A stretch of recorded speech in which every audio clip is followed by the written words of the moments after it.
ଜୟ ଜଗନ୍ନାଥ। ଶିଷ୍ୟ ପଚାରିଲେ ଗୁରୁଦେବକୁ, ସଦ୍ଗୁରୁଦେବ ଉତ୍ତର ଦେଲେ, କହିଲେ ମୁଁ ବହୁତ ଅଶାନ୍ତିରେ ଅଛି। ସଦ୍ଗୁରୁଦେବ କହିଲେ କାହିଁକି ଅଶାନ୍ତିରେ ଅଛ? ନା ଅର୍ଥ ହିଁ ଅନର୍ଥର କାରଣ।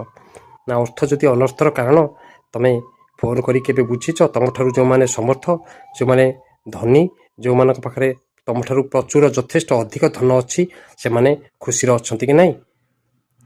ଗୁରୁଦେବ ଉତ୍ତର ଦେଲେ, ତମଠାରୁ ଯେଉଁମାନେ ସମର୍ଥ ସେମାନେ ମଧ୍ୟ ଖୁସିରେ ନାହାନ୍ତି।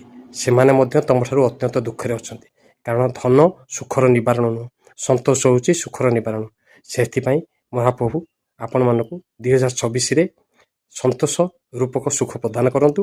ଆପଣଙ୍କର 2026 ଆପଣଙ୍କୁ ସୁଖ ସମୃଦ୍ଧିର ବର୍ଷ ହେଉ। ଆପଣଙ୍କର ସୁଖ ସମୃଦ୍ଧିର ବର୍ଷ ହେଉ। 2026ରେ ଆପଣଙ୍କର ମାନବିକତାର ବିକାଶ ଘଟୁ। ଆପଣଙ୍କୁ ଭଲ ଫଳ ମିଳୁ। ଜୟ ଜଗନ୍ନାଥ। Happy new year 2026।